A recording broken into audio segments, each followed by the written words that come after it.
en quoi la compréhension des lois de Newton, des variables cinématiques et des principes de la biomécanique te permet-elle de développer tes habiletés sportives? La biomécanique est définie comme la science du mouvement d'un corps vivant, y compris la façon dont les muscles, les os et les tendons et les ligaments travaillent ensemble pour produire le mouvement. La biomécanique fait partie du domaine plus large dans la kinésiologie, se concentrant spécifiquement sur la mécanique du mouvement. Il s'agit d'une science à la fois fondamentale et appliquée, englobant la recherche et l'utilisation pratique de cette découverte. La biomécanique du sport étudie le mouvement humain pendant l'exercice et le sport. La physique et les lois de la mécanique sont appliquées à la performance sportive et la biomécanique peut étudier les techniques sportives et les systèmes d'entraînement et développer des moyens de les rendre plus efficaces. Cela peut inclure des recherches de base sur la façon dont la position de la main affecte la propulsion en nage. Il peut proposer et analyser les nouvelles techniques d'entraînement basées sur les exigences de mécanique du sport visant à obtenir de meilleures performances. C'est dans ce cadre que nous allons étudier la technique du crawl en natation. Le crawl est un coup de nage généralement considéré comme le plus rapide des 4 coups primaires avant. En tant que tel, le coup de crawl avant est presque universellement utilisé lors d'une compétition de natation libre et donc le style libre est utilisé de manière métonymique pour le crawl. Le crawl est une nage horizontale et ventrale qui consiste à alterner une position confortable horizontale sur le côté avec une position confortable horizontale sur l'autre côté. Elle se caractérise par un battement des jambes et une rotation des bras en dehors de l'eau. Plus précisément, le cycle complet d'un bras se décompose en 4 phases. La phase d'appui où les bras tendus se stabilisent légèrement sur la surface de l'eau. La phase de traction où les bras immergés et ramenés au niveau de l'épaule. La phase de poussée où les bras pliés vers l'intérieur se positionnent contre la cuisse en extension. La phase arrière ou de recouvrement où les bras est dehors et hors de l'eau et revient se positionner en avant de l'épaule, en dépulsion, avant d'initier un nouveau cycle. La première loi de mouvement de Newton stipule qu'un objet en mouvement reste en mouvement jusqu'à ce qu'il soit agi par une force extérieure. Cela se produit en nageant lorsque le nageur applique la force. Par exemple, en se poussant sur le mur, ils finiront par ralentir. Cela dépend du deuxième loi qu'on va voir plus tard. Ils finiront par ralentir à cause des poussées opposées à la force de traîner. La traînée créée par l'eau arrêtera le nageur mort dans l'eau s'il n'applique pas plus de force avec ses leviers pour continuer à se propulser vers l'avant. J'ai essayé de créer le moins de force opposée possible en perfectionnant ma technique et essentiellement en nageant plus efficacement. La deuxième loi du mouvement de Newton stipule que le changement de mouvement dépend de l'amplitude de la force et de la masse de l'objet, dont force égale à max fois accélération. Ce mouvement est la loi de l'accélération. Cette loi stipule que la vitesse d'un corps dépend de la force que j'ai répétée avant, qui lui est appliquée, et de la direction de cette force. Deux aspects de cette loi sont la force et la direction. Si une certaine quantité de force produit une certaine quantité de vitesse, alors deux fois la force produira 2 fois la vitesse. Pour un nageur, cela signifie qu'il doit exercer une certaine force pour accélérer dans l'eau afin de maintenir une certaine vitesse. La deuxième loi de Newton explique pourquoi certaines personnes peuvent nager plus vite que d'autres. Par exemple, si 2 personnes ont la même masse et sont poussées contre un mur et n'ont pas pris de coup, la personne qui a utilisé le plus de force pour pousser le mur va plus loin. L'accélération dans ce cas était plus grande pour la personne qui produisait la plus grande force parce que les masses étaient égales les unes aux autres. Mais si les deux mêmes personnes ont une course de l'autre côté de la piscine, la personne qui gagne la course devrait créer plus de force tout le temps afin de maintenir la tête. Une plus grande force produite par une personne de plus petite masse aurait la plus grande accélération. En ce qui concerne la troisième loi de Newton, ça stipule que chaque action a une réaction égale et opposée, réaction d'action. En natation, on peut appliquer ce principe au coup de bras. Lorsque la main se déplace vers le bas dans l'eau, puis vers l'arrière pour propulser le nageur vers l'avant, en créant une réaction égale et opposée, le nageur est maintenu à flot et propulsé vers l'avant. Il est également appelé de la même manière pour les coups de pied où les jambes et les pieds se soulèvent de manière à déplacer l'eau vers l'arrière et propulser le nageur vers l'avant. Cela est plus évident lors de la poussée du mur, cependant, là où la force poussée contre le mur solide réagit avec une réaction opposée dans le sens de propulser le nageur vers l'avant sous l'eau. La trajectoire est le chemin suivi par un point lors de son déplacement. En définition plus précise, la trajectoire est la courbe formée par l'ensemble des positions prises par un point au cours de son mouvement. Dans le cadre de la natation, la trajectoire est le chemin emprunté par le nageur lorsqu'il nage d'un point à l'autre point de la piscine. Et dans le cadre du crawl, la trajectoire suivie par un nageur est rectiligne. Donc, avant de continuer, il est important de comprendre ce qu'est une trajectoire rectiligne. Dans un système possède un mouvement de translation rectiligne, si à chaque instant de son mouvement, l'ensemble de ces points sont caractérisés par des vitesses identiques, dans la même direction et même valeur. La vitesse peut varier au cours du temps, mais de la même manière pour tous les points du système qui conservent simultanément la même vitesse. Si un système possède un mouvement de translation rectiligne, alors tous ces points possèdent la même trajectoire. Mais pour tout autre type de mouvement, les différents points du système possèdent des trajectoires différentes. Dans le cas du trajectoire rectiligne, ça possède la forme d'une ligne droite. Et la raison pour laquelle en natation, le crawl possède une trajectoire rectiligne, parce qu'on reste dans un mouvement horizontal tout au long pendant qu'on est en train de nager. Ainsi, la trajectoire du crawl serait rectiligne. La distance parcourue est la mesure de l'ensemble des positions qu'a occupé ce objet tout au long du mouvement. Et la distance parcourue en franc-col est la distance parcourue par le nageur dans les deux sens. Donc, ça serait calculé par D1 plus D2, D2 jusqu'à D3 et D3 à D4. Le déplacement représente la distance orientée qui sépare le point de départ et le point d'arrivée. Ça serait calculé par la distance finale moins la distance initiale, donc D4 moins D1. Maintenant, c'est important de différencier la distance et le déplacement. Donc, la distance et le déplacement sont deux quantités qui peuvent sembler signifier la même chose, tout ayant des définitions et des significations nettement différentes. La distance est une quantité scalaire qui réfère à combien de terrain un objet a couvert pendant son mouvement. Le déplacement est une quantité vectorielle qui se réfère à quel point un objet est déplacé. C'est le changement global de la position de l'objet.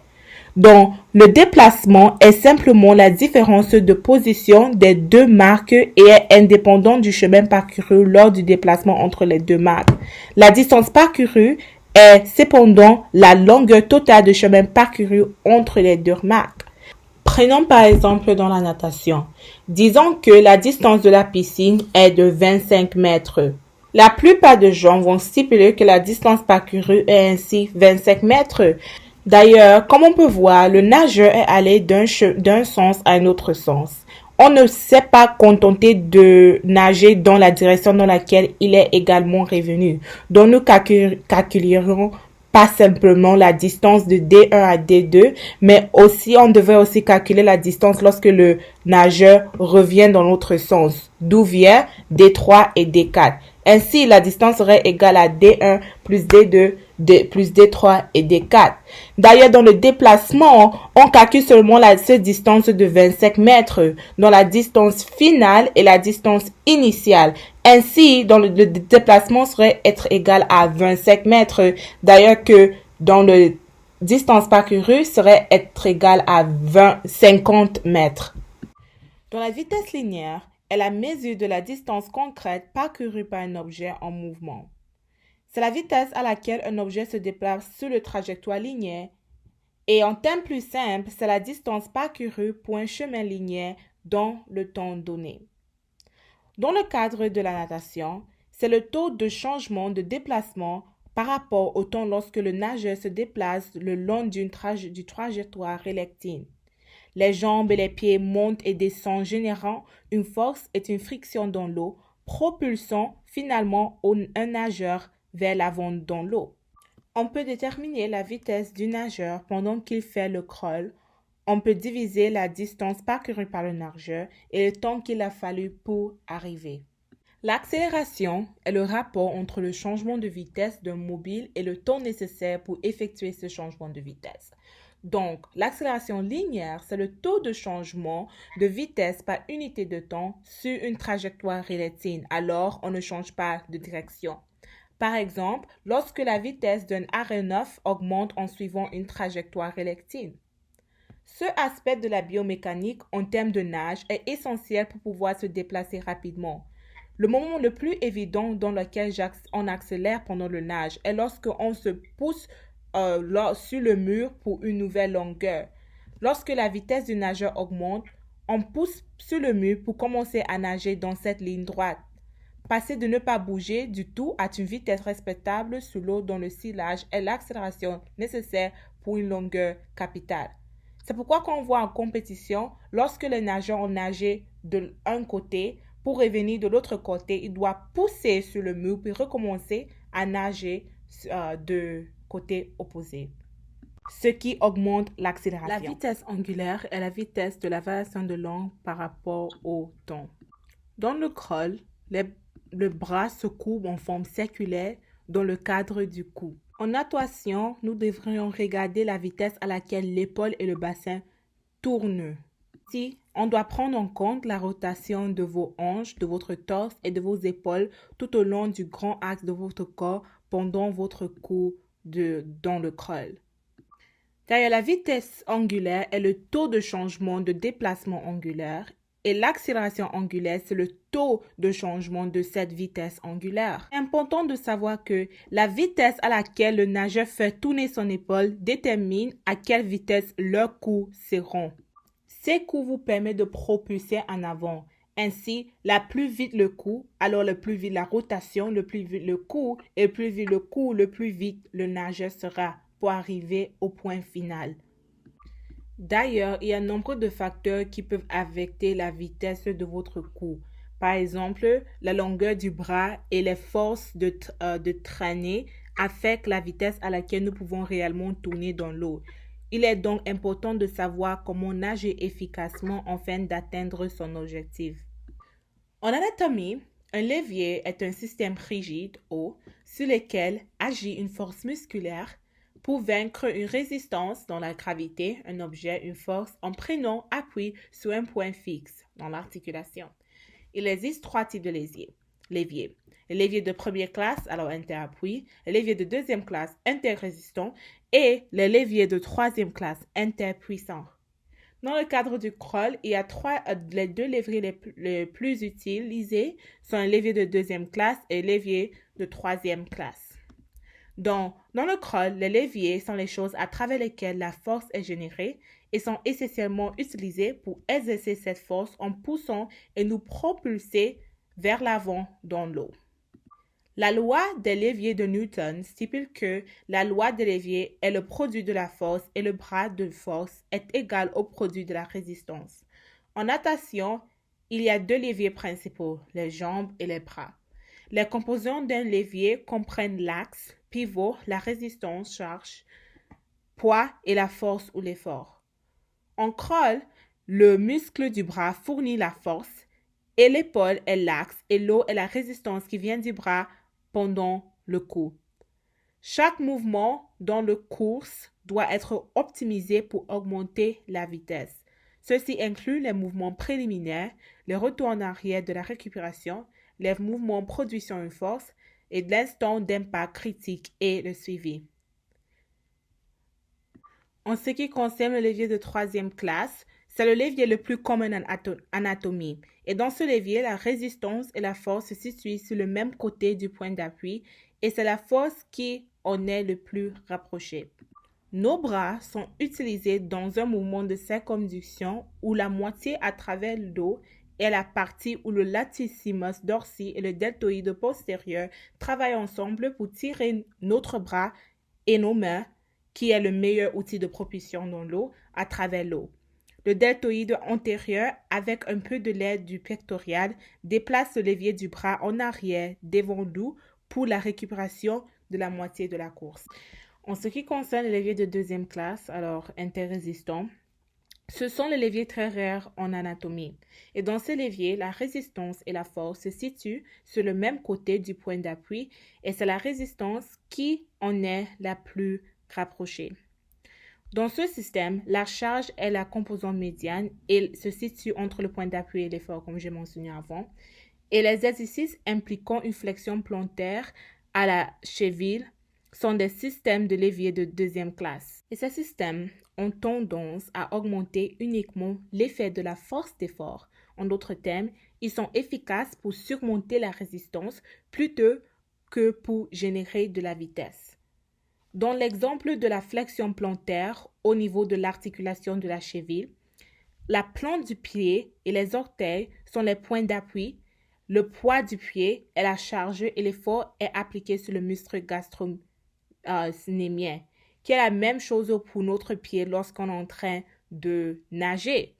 Le coup de pied est alimenté par le tibialus antérieur et le solaire, le flexion plantaire plus dorsi.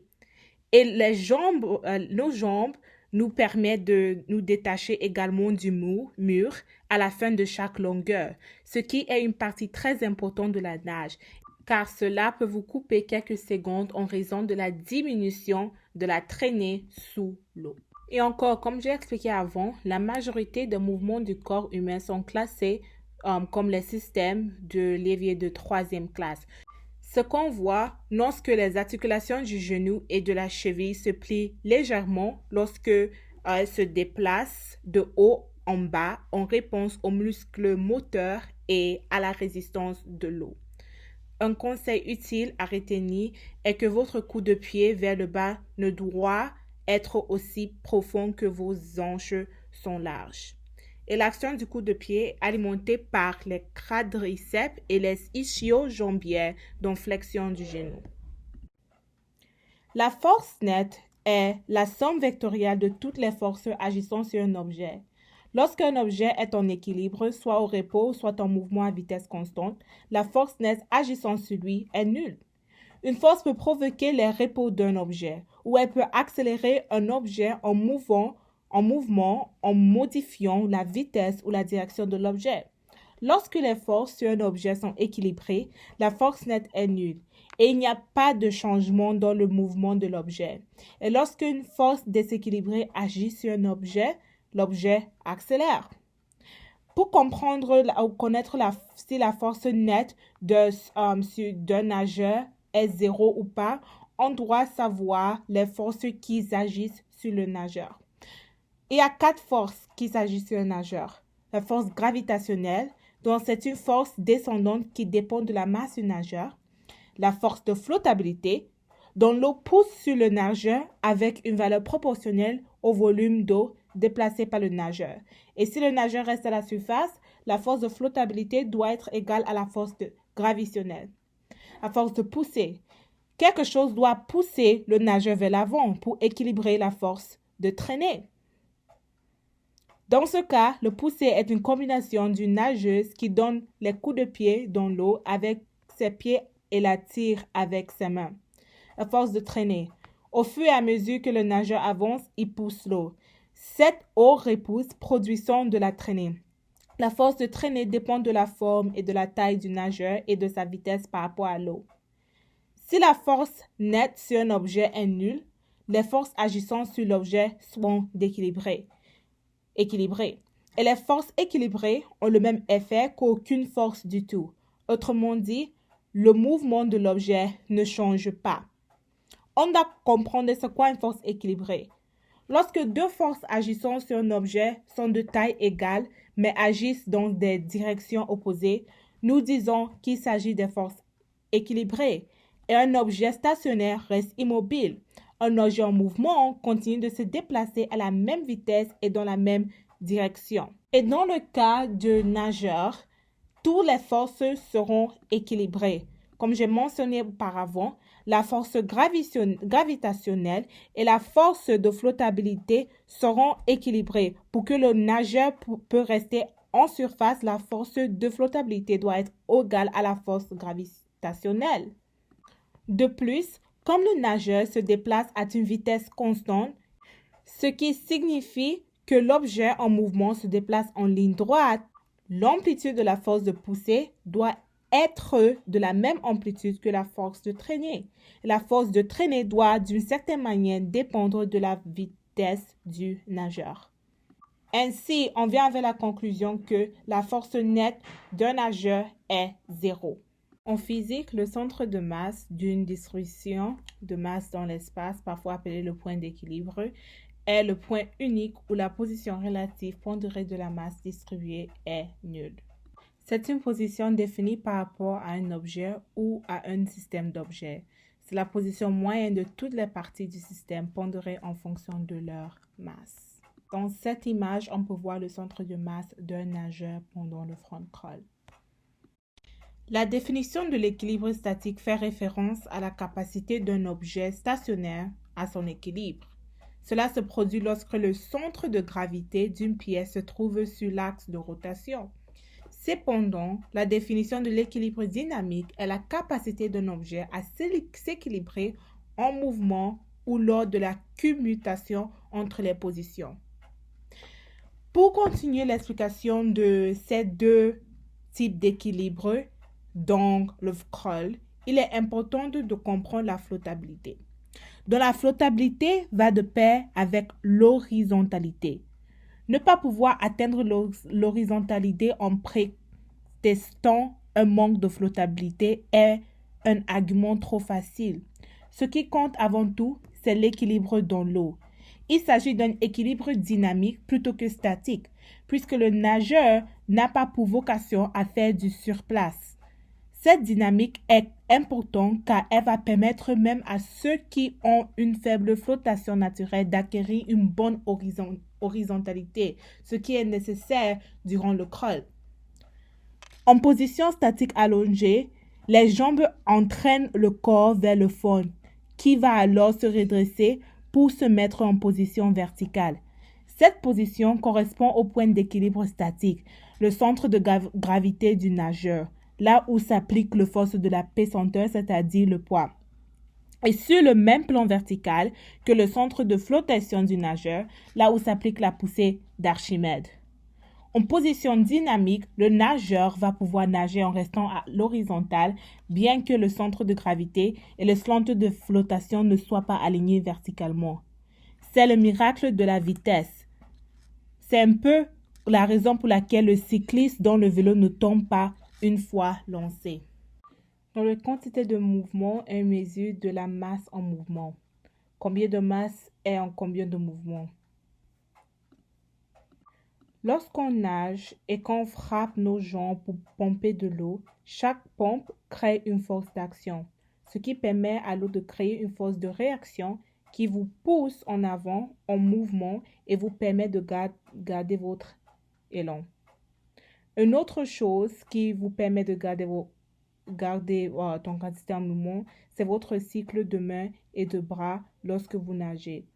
Lorsque votre main et votre bras poussent vers le bas sur l'eau, cela crée une force que l'eau duplique et renvoie vers votre main et votre bras, vous permettant d'avancer à chaque poussée. D'ailleurs, l'impulsion est la force globale multipliée par la durée pendant laquelle une force est appliquée.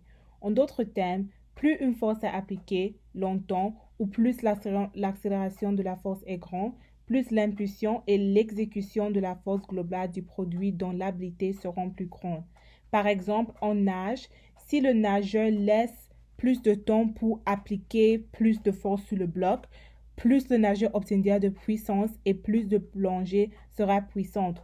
Ou par exemple, dans le crawl, quand le nageur laisse plus de temps pour se pousser lors du mur, plus l'accélération va augmenter. Cela peut permettre à un nageur d'exécuter la plongée avec plus de puissance et d'accélération, ce qui peut donner un impact sur la vitesse et la puissance du nageur qui exécute la technique. Cela peut avoir des impacts significatifs sur le temps global des nageurs et leur classement dans la course. Un type principal d'impulsion qui est d'une importance capitale pour la question posée est l'impulsion propulsive, car cela crée une progression vers l'avant dans la plongée. Et en regardant la formule de l'impulsion, force égale à masse fois accélération, on peut stipuler que si la force est augmentée, alors l'accélération augmente lorsque la masse est constante. Si la masse augmente, la force augmente lorsque l'accélération est constante. Et si la masse augmente, l'accélération diminue lorsque la force est constante.